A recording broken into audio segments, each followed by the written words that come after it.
Did you have any of those fears? 100%. Yeah. I mean, first of all, it's so scary to leave a really safe space, right? Like, courage is like to step outside of like what's comfortable, right? And like, I was so comfortable.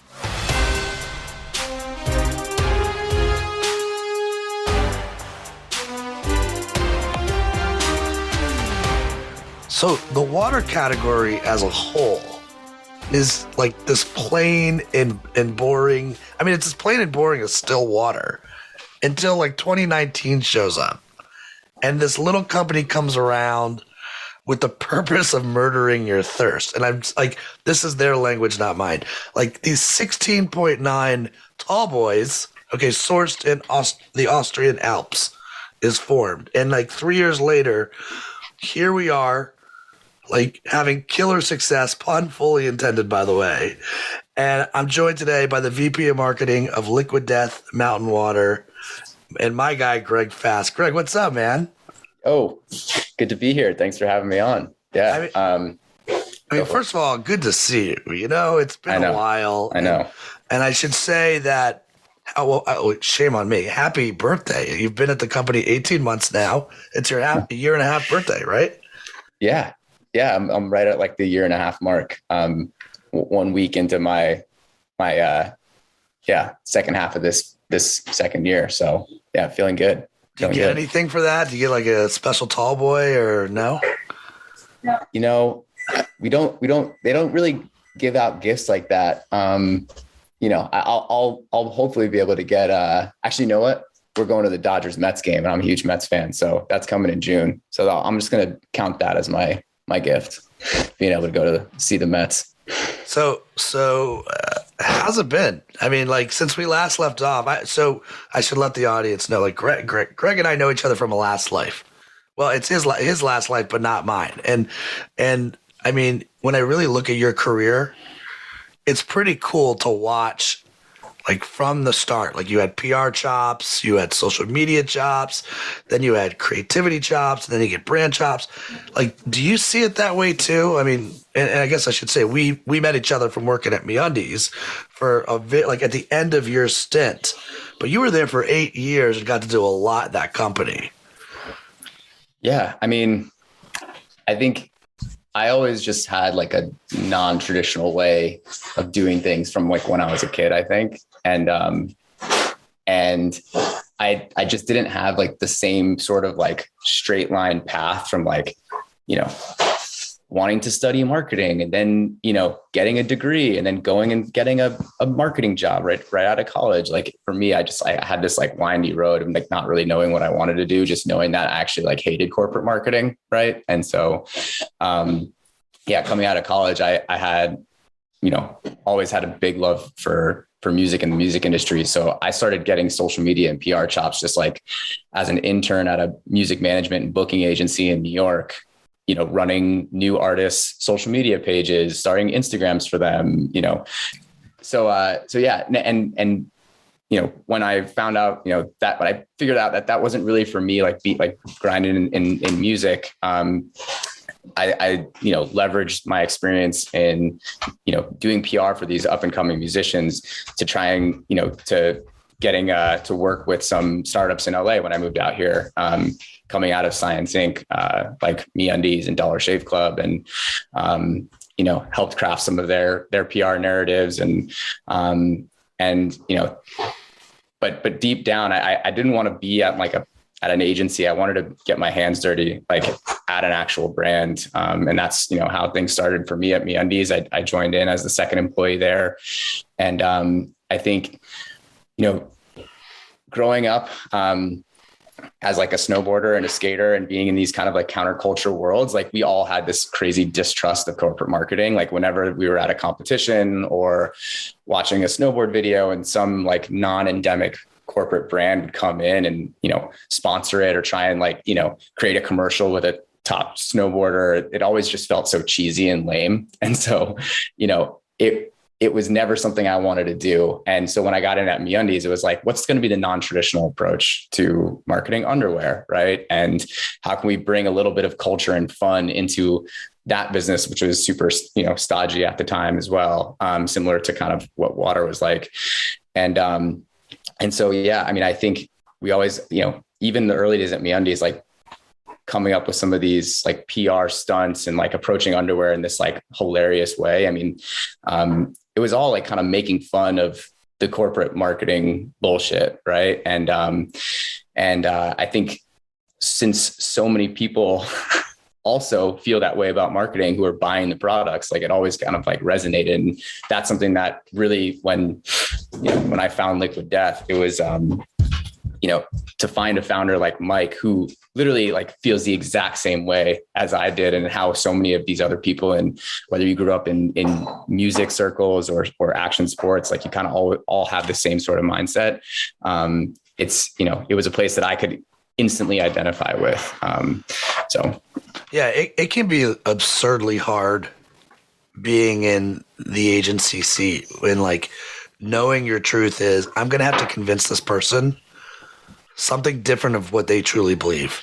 And I think that's really what you're talking about here. It's like when you finally find a founder who totally it's like jives with your point of view. Oh, which is, by the way, pretty good hiring. I mean, they also tell you hire someone that shares your values that doesn't have your point of view. So you're not getting caught in the same, we have the same idea, but the idea that like creativity can fly where you are and that you can be curious and you can try things. And it is a bit ironic. I think that your path, like you said, was non-traditional. Like you're not an MBA from Wharton. This is a good thing.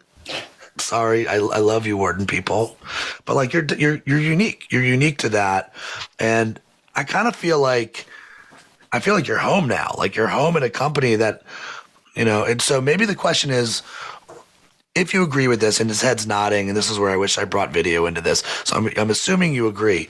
Like, what does it mean to be home now? Like, what does that actually mean? Yeah, I mean, well, if it's a few different things, right? I mean, I think one, a lot of like when I was trying to find my first jobs after college, right? And like try and get into places, it was always like, oh, you don't have the experience for this, or you've never done this before. Right. And I think from, the first conversation I had in my first interview with Mike, our founder, like the biggest upside that I could bring was that I've never marketed water before. I've never been in beverage before. Right. And like that right there spoke to me and showed me like, oh, this person thinks differently. They're looking for someone who approaches, he knows how to find the right people to do what he's looking for. Right. And I felt at home knowing that the reason I was, sought after was because I didn't have the experience that other VPs of marketing at beverage brands would have. Right. So that was the first thing. But, I touched upon it a little bit before, but, then there's the personal love for this Liquid Death brand comes from my growing up. Like I think everyone at Liquid Death sort of has a similar story, whether they came from punk rock or metal or snowboarding or skating. Like everyone sort of has the same story of being a bit of like a misfit or an outsider. And I think that's like that type of creativity and that, that kind of outsiderness is really, it's really part of the culture at Liquid Death. And it's like bringing like that type of perspective to something like a beverage brand, is something that makes me really feel at home. And then, yeah, I mean, then taking it to the work experience. I mean, my favorite thing has always been like helping to build brands through creativity, earned media, being scrappy, trying to make trying to take opportunities as they present themselves and figure out how this brand gets into the conversation and make people laugh. And so, it was like a perfect trifecta of like personal love for the brand and what they're doing in my background, my favorite type of marketing. And then, a founder that really believes in people versus just like what your past experience was, right. In work. So it was a few different things that made me feel at home with this one.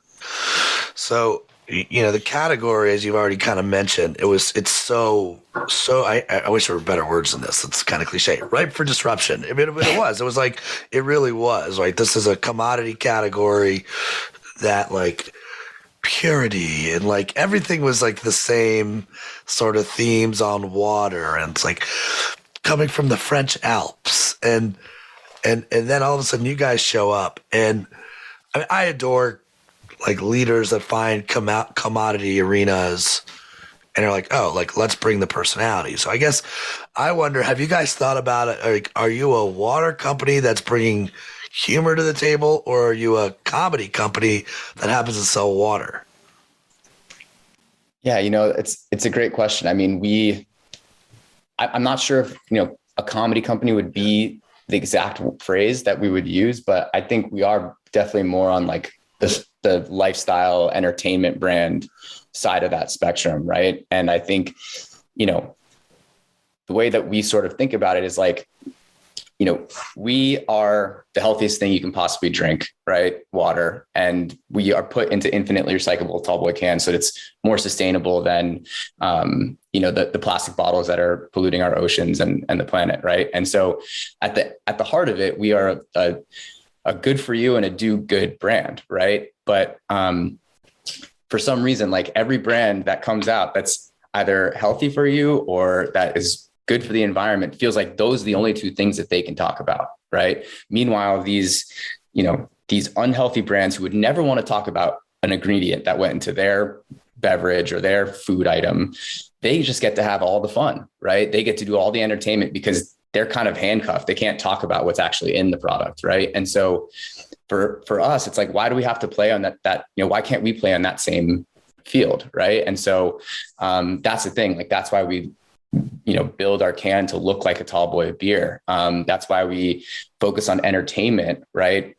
Versus just like education of what's in the products. Because, if we can actually compete with the cool factor of these unhealthy brands, while also being healthy and sustainable, like we can beat them. Right. And so that's sort of our approach, right? Is like, we want to compete with the cool factor of unhealthy brands across energy drinks, beer, junk food. And, the fact that we are healthy, that everyone drinks water, puts us a leg above. Like if we can do what we're doing well, I mean, there's no saying like how big we could get. Right. Like, so. Well, I love is that you kind of mentioned like those companies can't go there. And so there's these spoken or unspoken red lights in a lot of companies. Sometimes they come because someone hasn't come along and said, well, why can't we? And it's as simple as that.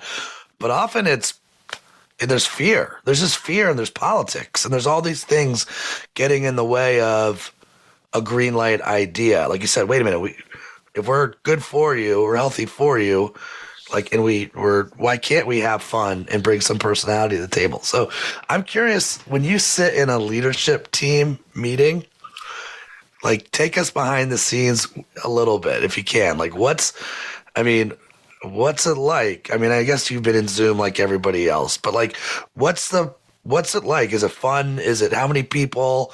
Is it a brainstorming session? I mean, Mike, I think comes from agency, right? So is it an intentional setting where it's green lights only?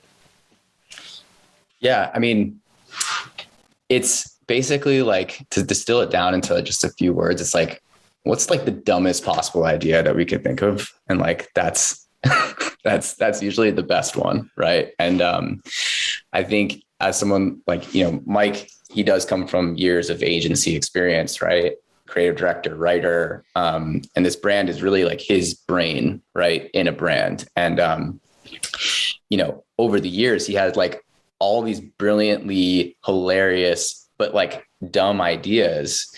And those would always be the best ideas to him. But then in a meeting with a client, it would always get shot down. And like, those would never make it to the final product. Right. And so like this brand is like the home for all of those best ideas that would never see the light of day with other clients typically.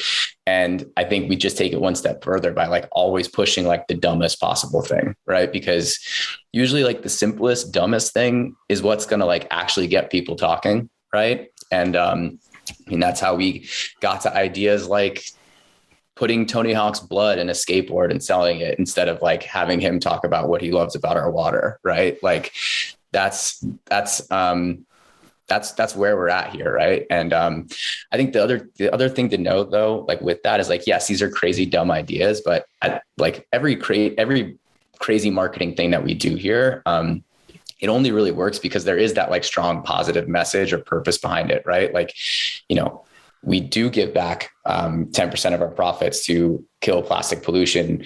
Every time you buy a can of Liquid Death, you are replacing a plastic bottle, right? And, you know, and if we're getting kids or, you know, people to drink water instead of like a sugary energy drink, that also has like huge positive impacts, right? So it's like, you know, I think that's what makes this work, is that it's crazy and dumb, but like brands have done dumb before, but they haven't done it with our like evened out like health and sustainability approach underneath it all, right? So plus, I don't know if is it really dumb. I don't know if it's like, I mean, where, like, who defines dumb? Like, even like you're smiling, right? Like, that's dumb.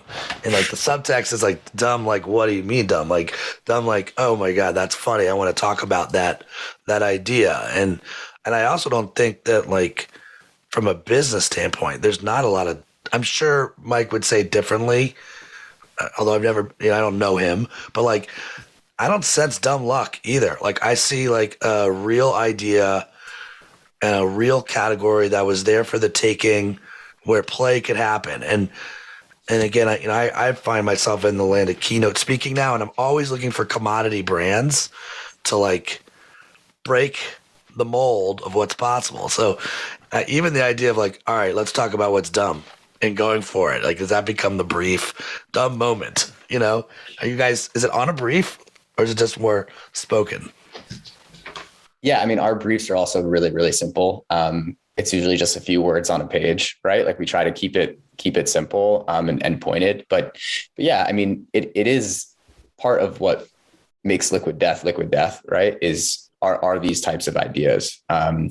And I think it's, you know, there's a lot of definitions for the word dumb, but I think like when we say dumb, it's like, what would no other brand even think to do, right? Like what would be that unexpected thing? And a lot of times like the dumbest idea would be that, right? But no, I think there's a lot more to this brand, right? Outside of just the marketing, making it work. I mean, there's also this like social problem that we've solved as well, that we see work a lot, which is, you know, we're the first water that you would consider a party water, right? It translates super well to in-person experiences, you know? So think about how, you know, if you were going to a house party, you would never bring like a 24 case of plastic water bottles to that party. But like we're seeing all the time, so many of our customers bringing a 12 pack. Like since when has water been something that you bring to a party? Right. That's, you know, there's a lot of things that go behind that. Right. And there's this emotional feeling that you get when you drink a can of Liquid Death. You don't feel ashamed when you're at a concert or a party drinking one, versus, you know, you don't want people knowing you're drinking water typically when you're at some sort of concert or a festival. Right. And so there is like a real social element to this that helps make it work too. That's why we always, you know, we really prioritize cans and hands. Right. And, you know, we're the exclusive still and sparkling water partner for Live Nation for their festivals and venues and amphitheaters. And, you know, so many people, they find out about the brand for the first time by drinking it at a festival versus, you know, seeing a marketing stunt. So. By the way, I just realized why I haven't been invited to many parties recently. Like my Dasani 6-pack is not breaking through. No. I mean, I don't know if I would invite you if you said you're going to bring a Dasani 6-pack, but who's coming with me? Who's coming with me? But no, it's true. There's like intangible pieces to just like the can of water and the brand that don't have anything to do with, you know, the marketing that's helping propel us. Right. It's a lot of different aspects. Well, let's talk a little bit about you personally. Okay. Just what you're like, oh boy, here we go. But like, look, for talking about, hey, we're picking a dumb idea and here we go. Like, It's so dumb that Forbes has you on their top 50 entrepreneurial CMO list for 2022, which is awesome, man. And like, Thank you. it's well deserved. And since I've known you, I felt like there was simpatico. Like you always wanted to be creative, not for the sake of just being creative. Like there was always an entrepreneurial sort of intent behind it. And like the wings are flying now. You can totally see that for you.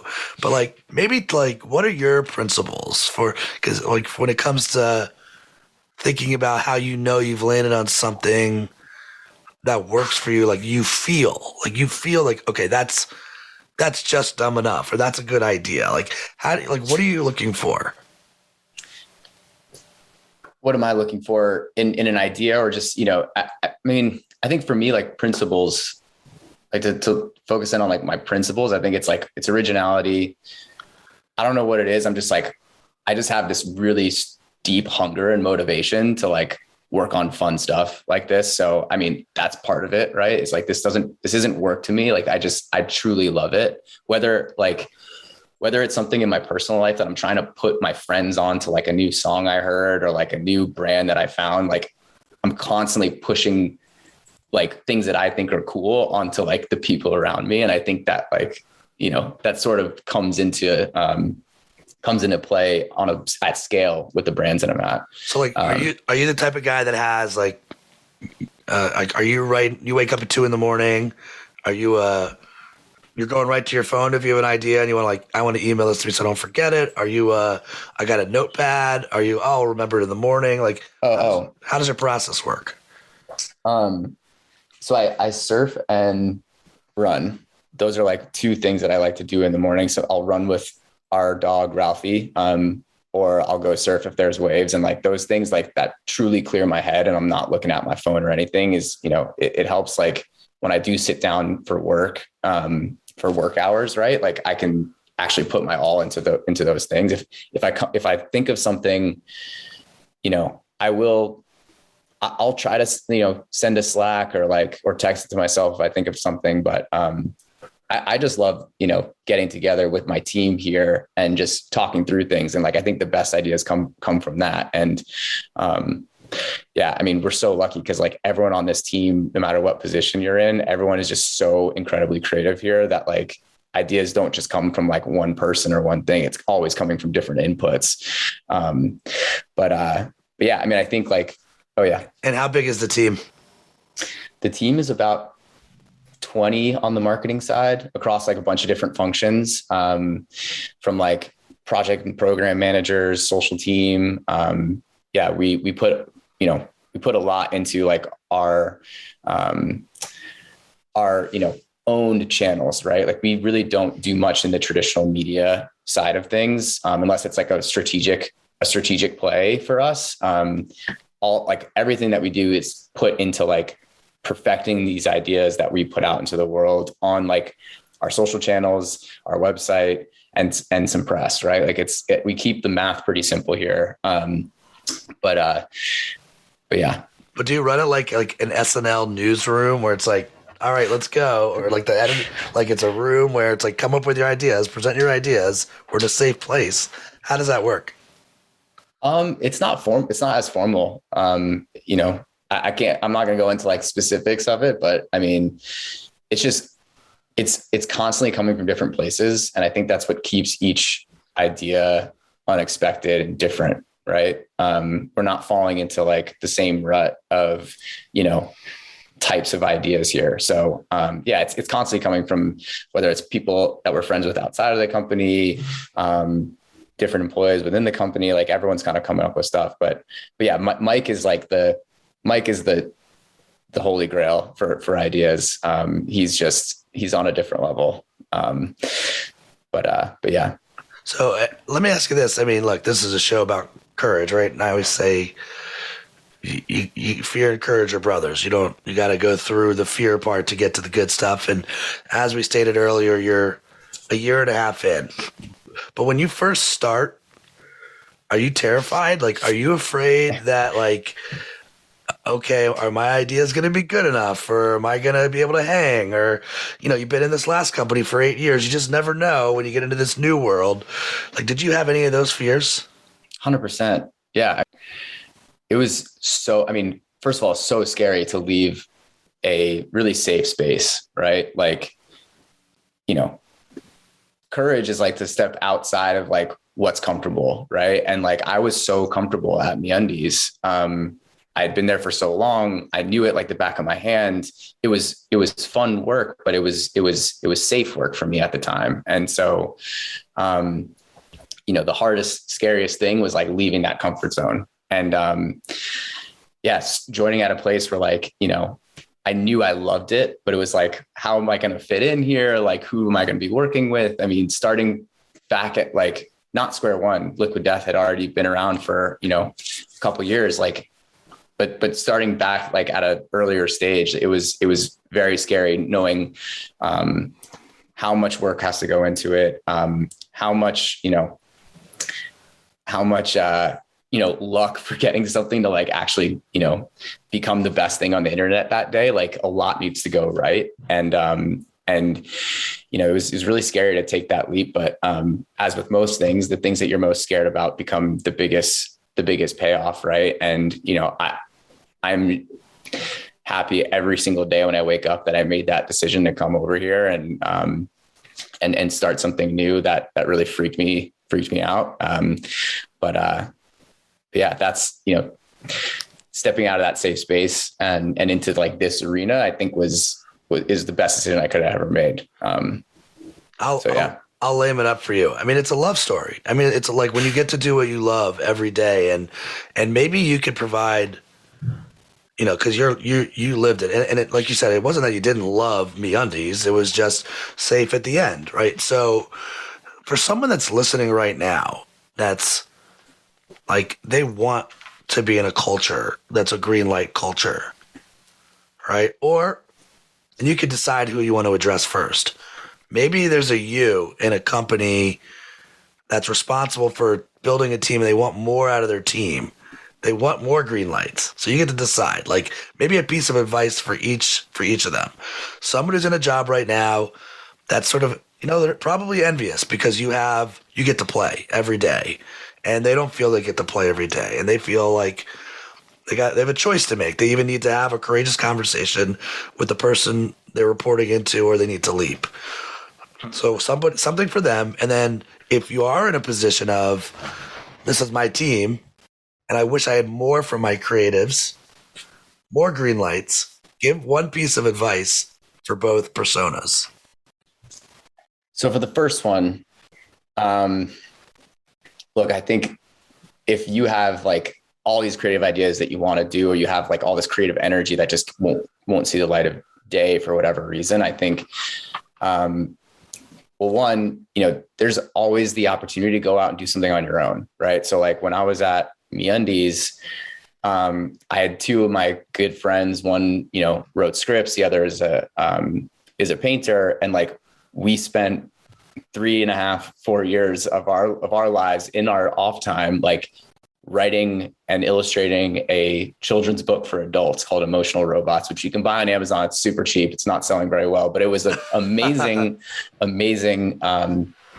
creative outlet for us. Right. And for me. And so, since I wasn't finding, all of my creative juices like could be put into just one thing at work, like I found something outside of it that I could use as an outlet, and that just keeps your mind going, right? Because you don't want to feel like you're stalling out and not getting the most out of your creativity. And then from there, I mean, I think, I wouldn't just like say time to like jump ship or find something new, but I think you start thinking really hard about like what it is that you want out of your career and like where places you might be able to find it, whether they're earlier stage startups that have less structure that need creative juice like that, or yeah, I mean, I think it's like looking for something new career wise, but also I would put some of that energy to use outside of work and see where that leads you. Right. Yeah. So that's the advice I'd give on that front. I think, So the next one you were saying it's, if you are leading a team and you want more green light style ideas coming. Yeah. Like how do you get it more out of your team? Like, and make sure that they know they have a green light.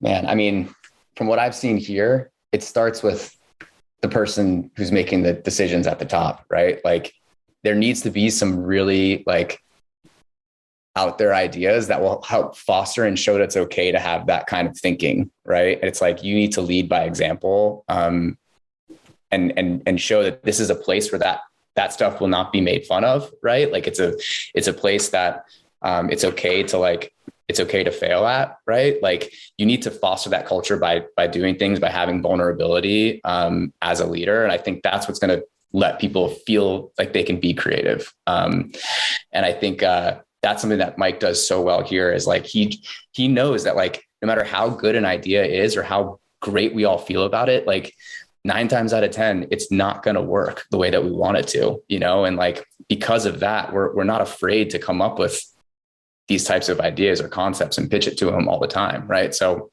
I think it's that level of like understanding and vulnerability from the top down that could help, foster that like kind of green light sort of attitude from everyone. Has there been a moment yet in the year and a half you've been there where you actually did find the line? We're like, okay, that's too much. Like even we can't go there. Like, have you guys had a moment yet where like, then you can share?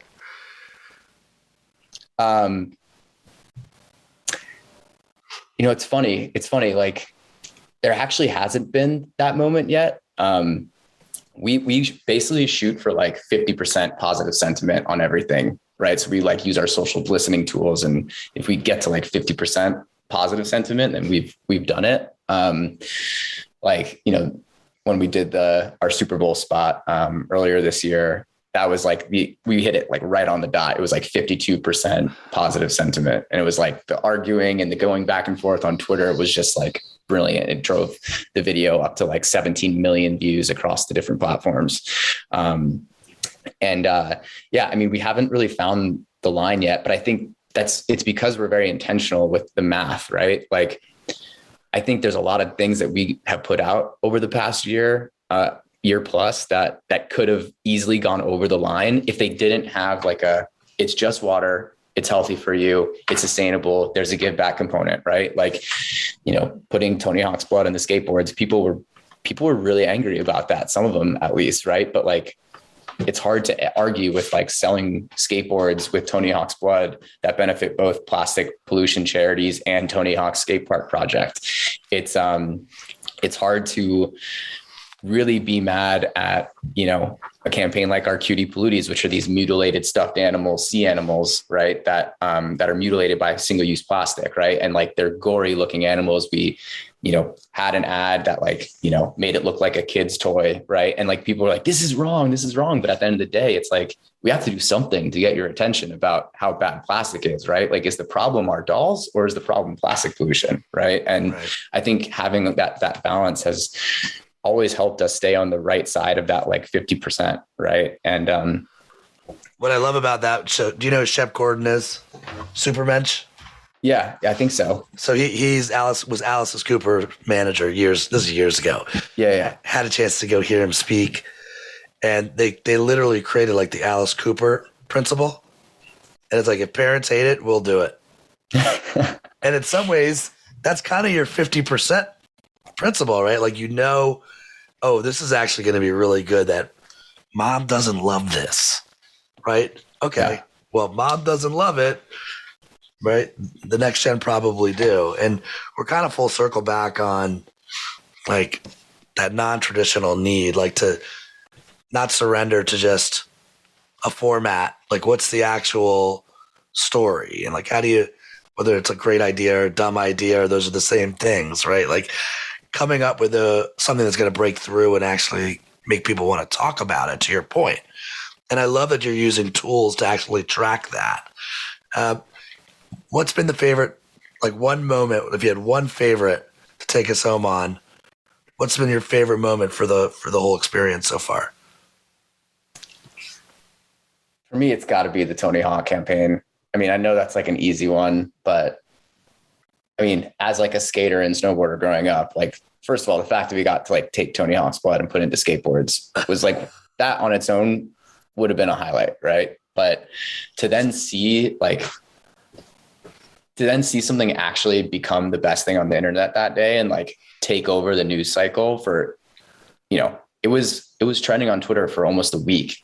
And it started with, you know, just the boards and us selling the boards, and they sold out in 5 minutes. And then all these articles started coming in. Is this okay? Like, you know, and then Lil Nas X, he decides that, you know, the you know, criticism he got for his Nike shoes, the Satan shoes, seemed a little bit like lopsided to the criticism that we got for the Tony Hawk board. And so he got into the conversation, and that started the Nahi Tweakin' thing. And so like, as I was having dinner that night, like Nahi Tweakin' became this meme that everyone that I knew, like everyone on Instagram knew what it was, because it just like every comment on every major post on Instagram just had floods of Nahi Tweakin' comments, to the point where Instagram had to like put out a statement on Twitter saying like, we're not broken, it's actual real people commenting. Right. And that all led to like going and helping to facilitate this video shoot with Lil Nas and Tony Hawk at, you know, this mega ramp in Southern California that I got to be at. And I mean, it was all to have that all happen within a week. I mean, it's surreal thinking back to that. But yeah, that to me is definitely the highlight. I mean, among so many other highlights, like just becoming friends with everyone on the team here, all the people I've gotten to meet. It's such a special place, but yeah, that campaign has a place in my heart forever, I think. Yeah, dude, it's a clear pinch me moment. And I know it's not the first, it's one of many. Stay courageous, stay uncomfortable with the ideas, man. And it's awesome to see like you play and you feel lighter to me. Like you could see like there's joy and that they're happy about like, you get to do this every day. How awesome is that? So hopefully this isn't the last time you're going to be on the podcast, Greg. Thanks for joining, man. Yeah, would love to come back. Ryan, pleasure as always. Good to see you.